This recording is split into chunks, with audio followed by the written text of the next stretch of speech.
ارشاد فرمایا مدنی کریم صلی اللہ تعالی علیہ وسلم نے روزہ دار کو دو خوشیاں دنیا میں ملتی ہیں خاص طور سے. ایک افطار کے وقت آپ صلی اللہ علیہ وسلم نے فرمایا جو دعا مانگو وہی ملے. عند افطارہ، افطار کے وقت فرمایا وعند لقاء ربی. دوسری خوشی اللہ تبارک و تعالی سے ملاقات کے وقت یعنی قیامت میں ہوگی. فرمایا میرے بندو میرا رمضان ہے، میرا قرآن ہے، یہ تمہارے لیے سفارشی بنیں گے. شہر رمضان الذی انزل فیہ القرآن ہدی للناس وبینات من الہدی والفرقان. اور میرے بندو میں نے رمضان میں قرآن مجید کو نازل کیا، اس کو کلام الہی سے مشابہت ہو گئی. اب تیری زبان ہو، میرا کلام ہو، مہینہ رمضان ہو، ادھر میری جنت اور تیرے لیے سال پہلے سجا کے رکھ دوں. بشرطے کہ تو اپنے گناہوں پہ ندامت کے آنسو بہائے. چکر بازی نہیں کرنی. فمن شہد منکم الشہر فلیصم. جس کو رمضان کا مہینہ آ گیا، زندگی میں مل گیا، اسے چاہیے کہ روزے ضرور رکھے.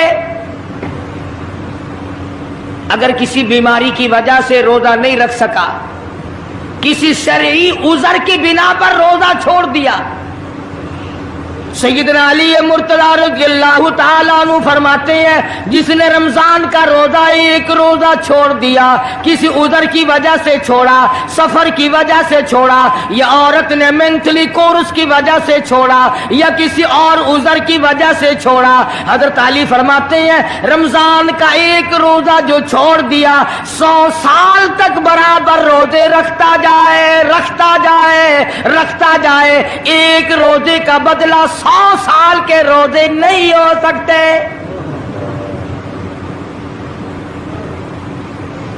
100 سال کے معنی رمضان کے نہیں. سردی گرمی 12 مہینے روزے رکھتا جائے، رکھتا جائے، 100 سال تک روزے رکھے، رمضان کے ایک روزے کے برابر فضیلت کو نہیں پہنچ سکتا.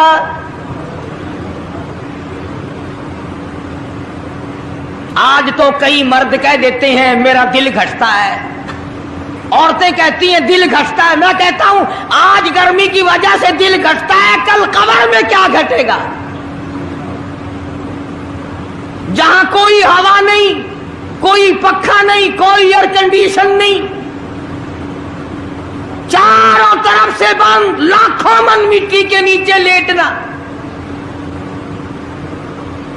وہاں کیا کرے گا دل؟ کیسے نہیں گھٹے گا اور کیسے گھبراہٹ نہ آئے گی؟ امام الانبیاء محبوب کبریا حضرت محمد مصطفیٰ صلی اللہ تعالی علیہ وسلم نے فرمایا او لوگوں قدر کرو رمضان قرآن کی، قیامت میں یہ دونوں چیزیں تمہیں کھینچ کر جنت میں لے جائیں گی. قبر میں آدمی لیٹا ہے، عذاب دینے والے فرشتے سرانے کی طرف سے آنے لگتے ہیں، اس طرف سے نماز آ جاتی ہے، تم اس طرف سے نہیں جا سکتے، اس نے نماز کبھی قضا نہیں کی. دائیں طرف سے آنے لگتے ہیں، ادھر سے روزے آ جاتے ہیں، ہمیں کبھی قضا نہیں کیا، تم اس طرف سے عذاب دینے کے لیے نہیں جا سکتے. بائیں طرف سے آنے لگتے ہیں، کھبی طرف سے آنے لگتے ہیں، ادھر سے زکوٰۃ آ جاتی ہے کہ تم نے کبھی زکوٰۃ اس نے کبھی قضا نہیں کی، کبھی نہیں ادا چھوڑی، ہمیشہ ادا کرتا رہا، اس لیے تم اس طرف سے نہیں جا سکتے. پیروں کی طرف سے جاتا ہے تو حج آ جاتا ہے، اس نے مجھے ادا کیا تھا. جب اوپر کی طرف سے آنے لگتا ہے، رمضان قرآن آ کے صاحبان کی طرح چھا جاتا ہے اور آواز آتی ہے और फरिश्तों, जिसको मेरी रहमत ने चारों तरफ से घेर लिया हो, तुम अजाब देने की कोशिश क्यों कर रहे हो? सहाबा किराम रिज़वानुल्लाह ताला अलैहिम अजमाइन की जमात ने हमेशा कदरदानी से काम लिया, मुसीबत की परवाह न की, तकलीफों की परवाह न की, गर्मी सर्दी को नहीं देखा, तमाम औकात में मुहम्मद मदनी सल्लल्लाहु अलैहि वसल्लम की गुलामी की। रमजान का महीना है, जंगे बदर है, मुशरिकीन मक्का ने मुसलमानों पे हमला कर दिया, चारों तरफ से अरब काफिर टूट पड़े,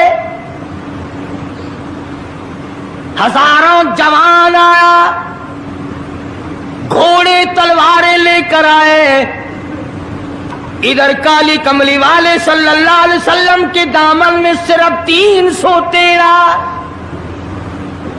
313 मुसलमान, अच्छी जमीन पे कब्जा उन्होंने कर लिया, रेतली जमीन हुजूर के पास आ गई, लड़ाई के मैदान में पानी उनके पास चला गया, खुश्की सहाबा किराम के पास आ गई। मगर अल्लाह तबारक व तआला ने जब इन हजरात का जज्बा देखा, इन हजरात का इशार देखा, इनकी कुर्बानी देखी, इनकी हिम्मत और जुर्रत देखी, परवरदिगार आलम ने इनको फतह अता फरमाई। कैसे थे लोग? यूं लिखा उलमा किराम ने, एक सहाबी की झोली में खजूरें हैं, वो खाता हुआ आ रहा है, आप सल्लल्लाहु अलैहि वसल्लम को कहने लगा ये लड़ाई कैसी है? हुजूर ने फरमाया इस्लाम और कुफर के मुकाबले में जंग हो रही है। कहने लगा जो इसमें शरीक हो और मर जाए उसे क्या मिलेगा? आपने फरमाया मैं जन्नत का वादा करता हूँ। जो खजूरें झोली में थी वो भी फेंक दी, जो मुंह में थी वो भी निकाल कर फेंक दी, तलवार ली, उसी वक्त मैदान में आया और काफिरों से लड़ता लड़ता टुकड़े कर दिया गया।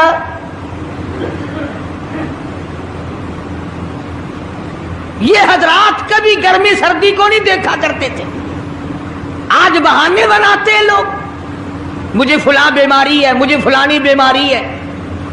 बीमारियों का बहाना बनाने वालों, मौत के वक्त किस चीज का बहाना बनाओगे? युरीदुल्लाहु कुमुल युस्र वला युरीदु बिकुम युरीदुल्लाह बिकुमुल उस्र। परवरदिगार आलम का इरादा तुम्हारी साथ आसानी का है। वला युरीदु बिकुमुल उस्र, वो तुम्हें तंगी नहीं देना चाहता। वली तुकमिलुल इद्दता वली तुकब्बिरुल्लाह अला मा हदाकुम वलअल्लकुम तशकुरून।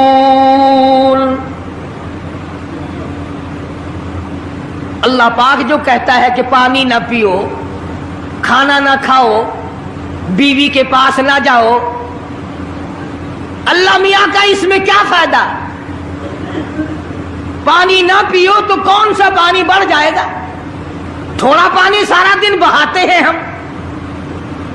मगर अल्लाह पाक फरिश्तों में फख्र फरमाते हैं, ऐ मेरे नूरी फरिश्तों देखो मैंने पेट लगा रखा है, भूख लगी हुई है, मेरी इजाजत के बगैर खाता नहीं। मैंने प्यास का मादा इसके अंदर पैदा किया हुआ है, जिगर में आग लगी हुई है, पेट में आग लगी हुई है, मगर मेरी इजाजत के बगैर पानी नहीं पीता। दिल में बीवी की मोहब्बत है, बीवी का कितना जज्बा है, कितनी मुरब्बत है, सामने बैठी है, मेरी इजाजत के बगैर आंख उठाकर देखता नहीं, करीब नहीं जाता।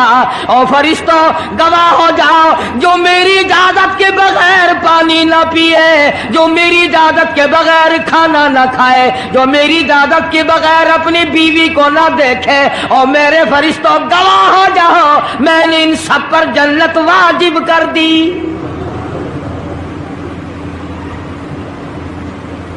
बात तो उसकी रजा की है, अगर रजा मिल गई तो सब कुछ मिल गया, अगर खुदा की रजा ना मिली तो बर्बाद हो जाओगे।